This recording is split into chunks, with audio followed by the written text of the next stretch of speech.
That's a great way to create a well-rounded brand that's a human brand and not just focused on a product, because your customer is not always ready to buy. And so when they're not in the mode of buying, I want to say 3% of your customers are ready to buy right now. So when I'm in that 97% and I'm not ready to buy right now, how do I stay engaged with you? And why would I stay engaged with you? You have to have more to offer than just what's for sale.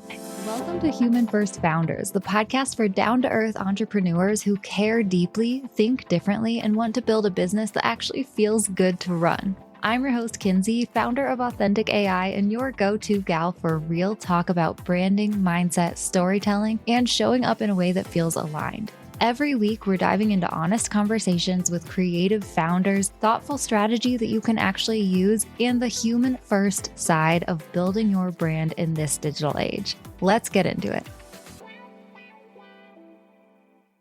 Hey, my human friend, and welcome back to the show. Today, we are diving into one of my favorite topics, creating content that actually converts. And we are chatting about product-based businesses specifically. I'm joined by Ashley Alderson, founder of the Boutique Hub. And let me tell you, this woman gets it when it comes to product-based businesses. She's worked with thousands of boutique owners and product sellers around the world, and she's breaking down her 6 content buckets that will seriously simplify your strategy and help you show up with more clarity, confidence, and ease. We're talking live video, product storytelling, personal branding, collections, which I had never thought about this before, and a whole lot more. So if you've ever struggled with what to post or how to stand out online, this one is totally for you. Let's go ahead and dive in. Hi, Ashley. Thank you so much for coming on the Feel Good Social podcast. Hello. I'm so glad to be here. Thanks for having me. I did already introduce you just a little bit in the intro, but I'd love to hear from you. Who are you? What do you do? Tell us all about yourself. Well, I love serving e-commerce brands, physical store owners, boutique owners. That's really been my passion for the last 12 years. We created a community called the Boutique Hub, which serves about 100,000 stores around the world in 7 countries. And our goal is connecting every small business owner with the products that they love. We have a wholesale platform that we also own called hubventory.com, where you can buy wholesale products to sell in your business. But we teach business owners everything they need to know in this space, from running Facebook ads to content creation to managing a team to inventory management, being a CEO versus an entrepreneur, all of those things. And so we do that through our membership at the Boutique Hub, the courses that we offer, and then we host a large in-person event called the Boutique Summit as well. Oh, man. I love everything about your brand. And also, I cannot wait to nerd out with you because, guys, we were chatting before we hit record, and I don't like, as much as I love marketing and I know about branding and all the digital stuff, when it comes to product stuff, it's like a little different, or there's some shifts we need to make, like either mindset or just in the content and stuff. So anyway, man, we are going to geek out so hard. But before we get into the tips, I always like to kick off the conversation by just asking a little bit about you and your story. What has your journey in entrepreneurship looked like? How have you gotten to where you are today? I feel like every good entrepreneur story comes with a big shift in the middle of it. I think so often we get this idea about starting a business, and I really think it's something that we're somehow taught in school. Okay, you're going to create a business plan, and then you're going to do this, and then you're going to do that, and everything's going to go according to plan. And that is never how it works in the real world. Definitely not how it worked for me. I originally had an idea because I grew up in North Dakota. Have you ever been to North Dakota, Kinsey? Yeah. You have?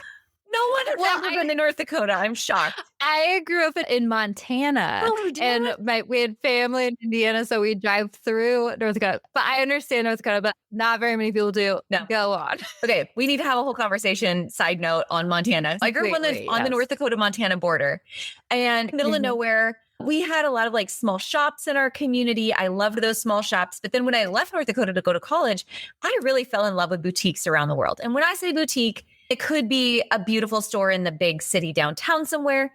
It could be a little booth, a vendor booth set up at a rodeo in Reno. Like, it was all of those things. I just love finding unique, curated, cool, different things that nobody else had access to. And back then, growing up, there really wasn't social media yet. There wasn't really like online shopping yet. That was all new. Yeah. So my only method of finding these cool stores was travel. And fast forward a couple of years, I ended up working in economic development, which is such a passion of mine. I love developing communities and like legislative action, all these like nerdy things. What I loved in working in economic development was I just found this passion for helping small business owners. Whatever it was they were working on, I was going to help them achieve that dream. And so eventually I began noodling on this idea that I needed to create an online shopping mall of boutiques. Again, so people like me who felt like they lived in the middle of nowhere had access to all these cool stores we were now starting to find on the internet. And a couple of years, social media comes to fruition. All these things start to unfold. I left my career in economic development, moving from North Dakota to Wisconsin. And in that move and starting a new chapter of my life, my husband and I decided we were going to invest our life savings into creating this online shopping mall I talked about. So we find a random web developer. We build this website. It's got these boutiques from all over the country on it that consumers can shop. And all of a sudden, I'm starting to realize, wait, this is not what the boutique owners need. This is not actually what they're asking for. I had a chicken and an egg problem with this website. I didn't have enough traffic to really host enough boutiques. I didn't have enough boutiques to draw enough traffic, and I was stuck in the middle. And the more I talked to these boutique owners, the more I realized they were former teachers, nurses, stay-at-home moms. They really had no business experience.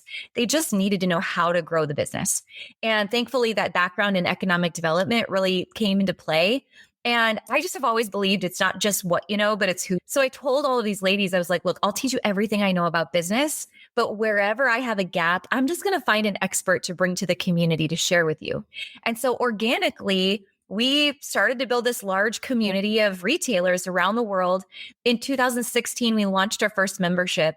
And now we have thousands and thousands of members of our community, again, 100,000 stores around the world, that we don't worry about that online shopping mall of boutiques anymore. We just worry about serving small business owners with the information they need to grow their business. And we do all of that through community over competition. I do love, that's why I love asking people about their origin story and whatnot, because it's so fun to hear like all the different things. So thank you so much for doing what you're doing. Let's go ahead and dive in to some of the nerdy tips that you have to share with us. Yeah. Because also, side note, friends, I was laughing because I have recently started a bead jewelry hobby, and I'm slightly trying to show up on a new Instagram account, a third Instagram account. Who knows why I did that, but share with us some of the tips that you have for like showing up and creating content when it comes to like physical products. I love this for you, and I can't wait to see your creations. But I just think this is one of the most important things we do in business is creating content. Mm-hmm. And as I think about it, I'm going to give it to you through the lens of physical product like marketing. But really, I'm not a physical product owner. Yes, I sell a day planner and some other things. But for the most part, even if you're a coach or you sell a service, I think this formula still works for you too. And I use it myself. So the way I look at creating content is I see 6 essential pieces of content. So when we're creating, we're batching, we're planning what content we're going to post on a regular basis, I think it falls in these 6 buckets.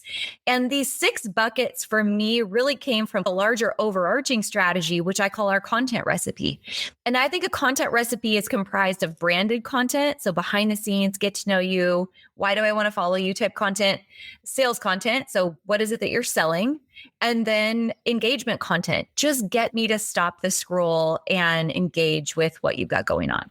So from that kind of recipe, those 3 buckets came these 6 like really important pieces of content that we need to be creating on a weekly basis.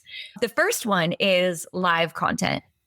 So whether I'm going live on Facebook Live or Instagram Live or TikTok, live video is just so powerful because it humanizes your brand. It creates personal relationships where people feel like they're talking one-on-one to you. They're getting their questions answered. And then it drives notifications. It's the most powerful notification driver anywhere on social. So making sure I have a live content plan is number 1. Second piece of content is short form video. So short form video is either going to educate or it's going to entertain. It's going to show how to use and wear our products, or it's just going to give me inspiration about the product in general, or it might just be a stupid TikTok dance that has no point other than to play with the algorithm. The third piece of content is your actual products. So photos of your beads and your jewelry and how to buy that piece of jewelry. That's also very important. What is the one single click that gets that item into my cart? Not just, oh, look, I'm making jewelry, but exactly show me how to buy the jewelry. And when I think about this from a retail space, my dog's going to whine, you guys, while we're talking. When I think about this from a retail space, you have to think about product related content, both as new content or new products, but also aged products. So when you're in retail, the cycle of inventory management is like a constant hamster wheel. It's buying new and making new releases to your customers. It's looking at what didn't sell in your last cycle, marking it down and getting it to sell. So you're always creating new cash in your business. So new and aged products come into that third bucket. The fourth bucket is quotes and memes. Again, it's just engagement. It's just stopping the scroll. Let's take a quick break. Do you want to create more Instagram reels but get stuck on what to post? I hear you. That's why I'm excited to share our new free resource, the Reels Prompt Playbook for ChatGPT. This playbook includes 20 ready-to-use AI prompts for Reels, hooks, and captions, and makes it super easy to create trendy content that grabs attention without spending endless hours scrolling Instagram for inspiration. Whether you want to share behind the scenes, offer quick tips, or tap into the latest trends, the Reels Prompt Playbook has you covered. Download your free Reels prompt playbook at DIY with.ai/reels. And the best part, these ChatGPT prompts are designed to work for entrepreneurs in any industry. Plus, you can pair these prompts with any trending audio or any video that you find on your phone. Basically, they're super easy, super quick, and will keep your content super authentic while saving you loads of time and headache. Grab your free playbook now at DIY with.ai/reels and start showing up on Instagram consistently today. Every single week. The fifth piece of content is personal stories. Again, same reason. I'm just humanizing my brand, stopping the scroll, getting my customer to speak back and create bi-directional communication with me. And then finally, the last piece of content is collections. So every good brand, their sole purpose should be solving a customer's problem. And so when I talk about a collection, what are the group of products that I have that I can put together right now that solve an immediate need for my customer? So if I'm selling apparel, I'm thinking about, oh, customers are going to be going to summer weddings. So what's my summer wedding collection? Or, oh, it's cold in half of the country, right? What's my winter essentials collection, my holiday collection, my gift guide collection? And the same thing is true when you're selling services as well. You're just thinking about the different life cycles of your customer and what they need right now and making sure every week you're focused on a different collection or like a focus of what it is you're going to offer that week. Yeah. Oh, I love this so much. And yeah, as you were talking, I was realizing how these could totally apply to not just physical products, but also any sort of entrepreneur, service provider, or digital product person as well. And I've never heard of collections, life cycle collections as a content bucket, which is a really cool idea. But it's so true. One of the things I've really been mulling over is like, how can I show up and offer my people exactly what they need right now? And it's so funny because people have talked about this kind of in the past where it's like seasonal things. But then I feel like people get too caught up in the holidays. Remember when everyone was like hopping on every single holiday hashtag trend? Or guys, we don't need to create a post for like National Pizza Day unless that's like really a part of your brand or something, or you're just feeling like it. But it is really about meeting the vibe where it's at right now and meeting your people where they're at right now with exactly what they need in like the life season. Thinking about not just exactly how you help them, but like maybe they're feeling extra busy right now because their kids just went back to school or something like that. And that doesn't have anything to do with your brand, but it's like the energy of your customer. I love this question because the way I look at it, and maybe you've read Donald Miller's book, Story Brand. So I always think about it like the hero's journey, right? So in every good story, of course, there's a hero who defeats the villain. And so if we constantly think about our customer as the hero of the story, and we're always trying to help that hero of the story defeat the villain, we're the wise guide. So we're the Yodas. And we're looking at our customer as the Luke Skywalker, and he has to defeat Darth Vader. And how are we going to help him do that? So the collections, again, in that content that helps him overcome is just thinking about my customer and the journey that they're on, the life cycle that they're on. What are they facing right now? What is the success map that I have that no one else has that I can put in the hands of my hero customer to help them defeat that villain? So it's just constantly putting myself in that space. And physical product wise, you know who does this better than anyone? Target. Freaking Target. Every time I go to Target, I'm like, what are you doing, Target? You're like 10 steps ahead of me. You know all the things that I need before I know that I need them. And I can't get around the store without going, oh crap, yes, I'm going to have a summer grill out. Of course, I need to buy these new pot holders and these new planters and these new lanterns and all of these things because it's anticipating my needs before I realize that I'm going to have that need. So just thinking ahead and solve problems is key. Yes, yes, yes. I had a question about like live video because I completely see how live video is like so awesome for connecting and breaking down that barrier of like reality and humanizing our brand better. But I think that there's a few things when it comes to live video. Firstly, people, of course, get nervous because showing up on video in general is scary. But then also when it's live, it's stumbling over your words. What the heck do I talk about? But then also when it comes to as a physical product brand and live video, what types of content do you think people could do when it comes to live video for physical products and stuff? Yeah, I first want to address what you said about just the fear of getting on live video, because everybody who does live video has had to overcome that at some point. It's not like you were born with a phone in your face and comfortable just talking to random strangers on the internet. So we all start somewhere. And I think a great place to start, if that's you, is starting on Instagram stories. And just getting used to speaking face to camera on Instagram stories. They disappear in 24 hours. You can edit them, delete them, all the things, and then work your way up from there. And I think the second thing that you need to think about when you're starting is no one wants you to be perfect. Perfect is really boring.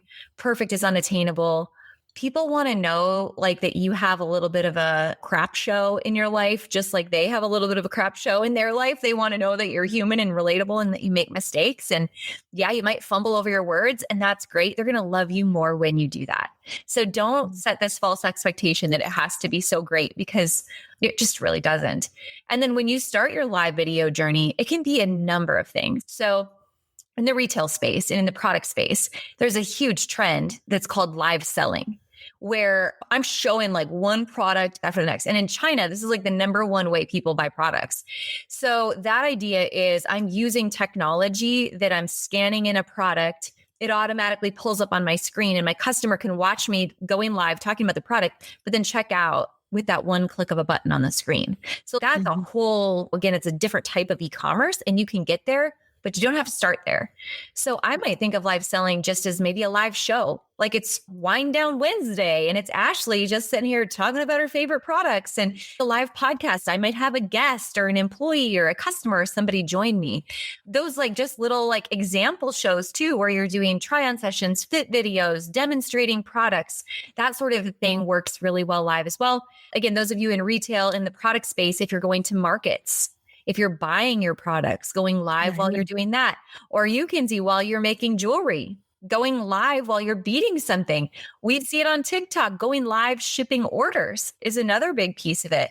There's just so many ways to bring people behind the scenes on the journey. We're so inquisitive, and we're just in this like fascinating TikTok culture where we want to see what goes into making a product. So I think bringing that to life as much as possible is a really great place to start.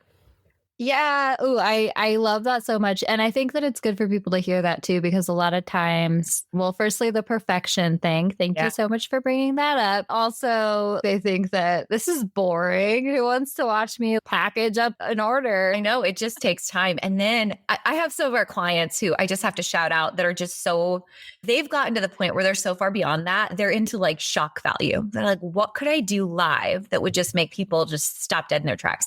And so my friend Mindy is a good example of this. She's got this great, like huge boutique in Texas. She is known for her shock value.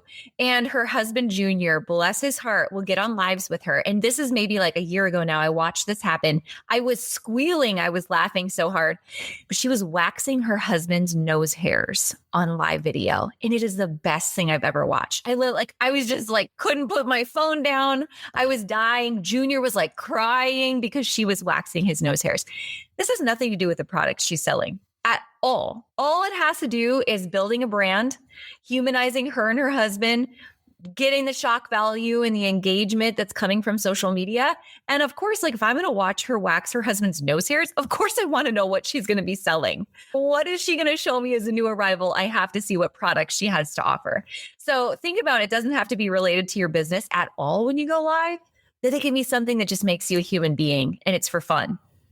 Yeah. Oh, that is so funny. All of these different permission slips that we need almost. And then you just start practicing and you get so much more comfortable so quickly. You also open your eyes. So, oh, maybe I could try this. I think it's really approaching it with curiosity, allowing yourself to be curious and allowing yourself to be creative too, maybe. Oh man. Yeah. There's just no box. There's no boundary.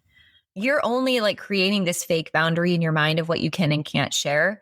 And I think sometimes people feel like, oh, can I share too much? I don't really think you can.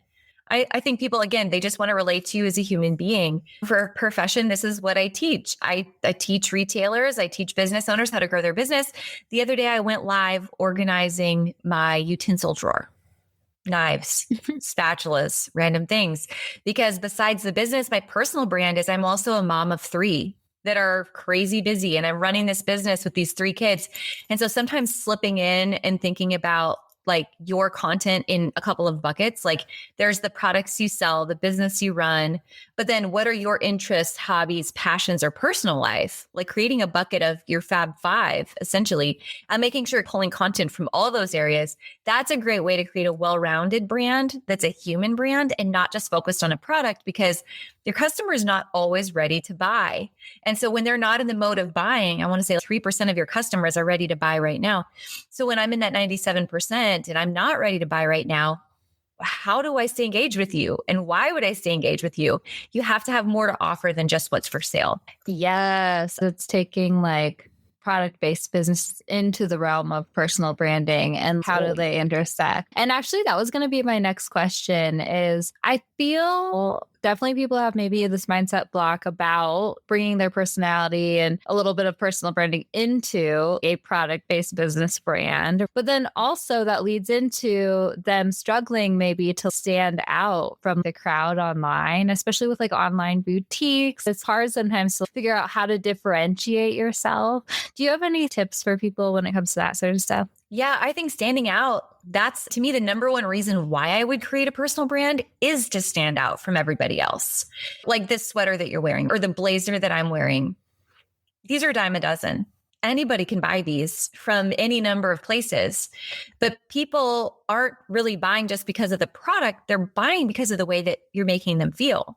So people may want to buy this blazer from me versus Nordstrom because they want to be in my space. They relate with my brand. They relate to the way that I make them feel. They love the sense of customer service they get from me or the way I give them styling advice, or I just make it different than everybody else. And I think the other thing is when you make a personal brand, you could sell anything.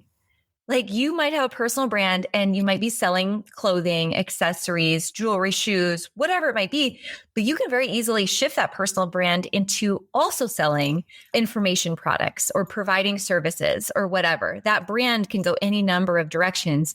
You're not just limited to that one product that you're selling at that time. Yeah, that totally makes sense to me. And then it comes back to storytelling too, right? We don't even comprehend often like the power of stories when it comes to any sort of brand, but even especially product-based businesses. It's so funny. Actually, I'm such a nerd when it comes to branding and storytelling. And one of the examples that I often use when I talk about storytelling in your marketing is how I bought this sweater that I completely didn't need in like the hottest month of the year because I looked at the sweater and I like was reminded of like my childhood when I would go chop down a Christmas tree with my parents in the woods and stuff and like wear these cozy sweaters. And I was like, that story that I was telling myself about the sweater made me hit buy. And it's so powerful. The stories that you see in other people, the stories that you tell yourself, not just when it comes to your journey in your life, but also your purchasing decisions. Absolutely. People buy with their emotions more than anything. We use this example a lot in our coaching. If I was going to sell a little black dress, right? Everybody has a little black dress. And so if I'm selling the little black dress, I'm really not selling the little black dress. I'm selling, how does this dress make me feel? What does this look like to wear this dress out on a date? Maybe it's a funeral. Maybe there's a reason I'm buying this little black dress. Maybe it's for some other occasion. But how could I hit this little black dress and all of my emotions, the value of it, the composition of it, the fabric of it, all of these things that can relate to a story about where I may be going with it and how it's going to make me feel when I get there, rather than just saying, buy this little black dress. Nobody cares about that, right? People don't want to do business with companies. They want to do business with people because people have a way of infecting others with that sense of emotion and belonging. Oh, I love that so much. I can't believe it's almost been 30 minutes already, but I really loved this conversation. And thank you so much for sharing all of your tips with us. Is there anything else that you want to leave us with? Any little nuggets or anything? Oh gosh, the last thing I would say is, and this is such a whole nother tangent, but these pieces of content, I think you just have to be really willing to put yourself out there, try something new, test the results, but then make sure you're tracking how much traffic and acquisition am I getting to my website once I'm testing these things. Content is no good if you don't know the end game of the content. And that is, how much traffic do I need to drive to impact my sales? So content's fun, content's great, but track the results of the content. Yes, I love that so much. And Ashley, I know that you have resources for us and all that jazz. Can you please share with everyone how they can connect with you and find all your resources? Absolutely. So find us at theboutiquehub.com. Also the Boutique Hub on Instagram, or myself personally. And of course, my knife drawer organization skills. That's at AJ Alderson on Instagram. If you're needing some freebies, ways to drive more traffic, if you're a physical product store, just go to theboutiquehub.com, click on resources. And there's tons of freebies and downloads there for you to gather as well. Oh man, I can't wait to check that out myself. But thank you so much for this conversation. This was so fun. It was awesome. Thanks for having me.